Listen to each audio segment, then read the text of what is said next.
ہر وقت ہر لمحہ اطاعت گزاری، شکر گزاری اور ایمان والی کیفیت میں ہی رہنا چاہیے، تاکہ جس وقت موت آئے تو ہم ایمان والی کیفیت میں ہی دنیا سے رخصت ہوں۔ بسم اللہ الرحمن الرحیم۔ اللہ تبارک و تعالیٰ نے انسان کو تخلیق کیا اور انسان کی ہدایت کے لیے دونوں راستے واضح طور پر کھول کر اللہ تبارک و تعالیٰ نے سامنے رکھ دیے۔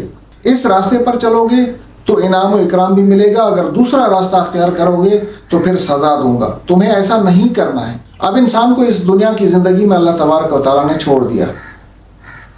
دونوں راستے ہیں، ایک ایمان کا راستہ ہے، اطاعت فرما برداری اور شکر گزاری کا راستہ ہے، دوسرا کفر کا، ناشکری کا اور نافرمانی کا راستہ ہے۔ اللہ تبارک و تعالیٰ نے واضح طور پر ارشاد فرما دیا، ان اللہ اصطفیٰ لکم الدین فلا تموتن الا وانتم مسلمون۔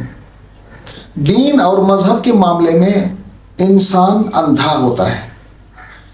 دین اور مذہب ایک ایسی چیز ہے جو انویزیبل چیز ہے، جس کے بارے میں انسان کو معلومات نہیں ہوتی ہے، اور دین اور مذہب ایک ایسی چیز ہوتی ہے کہ لازماً انسان ڈیپینڈ کرتا ہے کسی ایسی شخصیت کے اوپر جو قابل بھروسہ ہو۔ اللہ تبارک و تعالیٰ نے دین کا پیغام ایسے ہی لوگوں کے حوالے کیا، ایسے ہی لوگوں کو اسائن کیا جو قابل بھروسہ تھے۔ ان کو اپنی نگرانی میں اللہ تبارک و تعالیٰ نے ٹرینڈ کیا، ان کی تربیت فرمائی، اور اس کے بعد میں یہ دین سمجھانے والا فریضہ ان کے حوالے کیا۔ انہوں نے ہر چیز ہمیں کر کے دکھائی۔ اطاعت فرما برداری کا راستہ کون سا ہے، نافرمانی اور ناشکری کا راستہ کون سا ہے، ایمان کا راستہ کون سا ہے اور کفر کا راستہ کون سا ہے۔ اللہ تبارک و تعالیٰ نے فرمایا، ان اللہ اصطفیٰ لکم الدین۔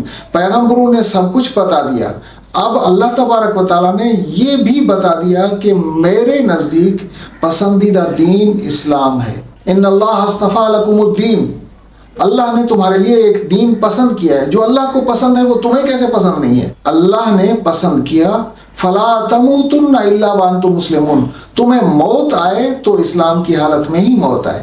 اب جو قابل غور چیز ہے، جو غور کرنے والی چیز ہے، وہ یہ ہے کہ ہم اپنی زندگی کا جائزہ لیں، ہماری زندگی میں دین پر عمل کتنا ہے، ہم کتنا اللہ تبارک و تعالیٰ کی اطاعت کی طرف جھکتے ہیں، کتنا اللہ تبارک و تعالیٰ کی شکر گزاری کرتے ہیں، کتنا اللہ تبارک و تعالیٰ کی فرما برداری میں ہم وقت گزارتے ہیں، اور کتنا ہم اللہ تبارک و تعالیٰ کی ناشکری میں گزارتے ہیں، اللہ تبارک و تعالیٰ کی نافرمانی میں گزارتے ہیں۔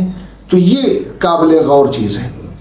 اللہ تبارک و تعالیٰ نے فرمایا کہ تمہیں جس وقت موت آئے تو اس وقت تم ایمان کی حالت میں ہو، تم اسلام کی حالت میں ہو۔ اب اگر کوئی شخص کسی نافرمانی میں ہے، احادیث میں آتا ہے کہ جس وقت انسان چوری کر رہا ہوتا ہے تو اس وقت وہ ایمان سے خارج ہو چکا ہوتا ہے، جس وقت زانی زنا کر رہا ہوتا ہے اس وقت وہ ایمان کی پوزیشن میں نہیں ہوتا ہے، کیونکہ یہ راستہ اللہ کا بتایا ہوا نہیں ہے، یہ ناشکری اور نافرمانی والا راستہ ہے۔ تو جس وقت انسان نافرمانی پر چل رہا ہوتا ہے تو فرما برداری نہیں ہوتی۔ بیک وقت دونوں کاموں میں سے ایک ہی کام انسان کر سکتا ہے، یا تو اطاعت اور شکر گزاری اور فرما برداری اختیار کرے گا، یا تو نافرمانی اور ناشکری والا راستہ اختیار کرے گا۔ تو دونوں راستوں میں سے ایک راستے کا انتخاب کرے گا۔ اللہ نے فرمایا کہ تمہیں موت جب آئے تو اس وقت تم شکر گزاری کے راستے پر ہو، مجھے یہی چاہیے۔ اب ہم اپنی زندگی میں جائزہ لیں کہ ہماری زندگی کا ایک ایک لمحہ، ایک ایک پہلو کیا اللہ تبارک و تعالیٰ کی شکر گزاری میں ہے؟ کیونکہ موت کا وقت مقرر نہیں ہے، کسی بھی وقت کہیں بھی آ سکتی ہے۔ تو ہمیں ہر وقت ہر لمحہ اطاعت گزاری، شکر گزاری اور ایمان والی کیفیت میں ہی رہنا چاہیے، تاکہ جس وقت موت آئے تو ہم ایمان والی کیفیت میں ہی دنیا سے رخصت ہوں۔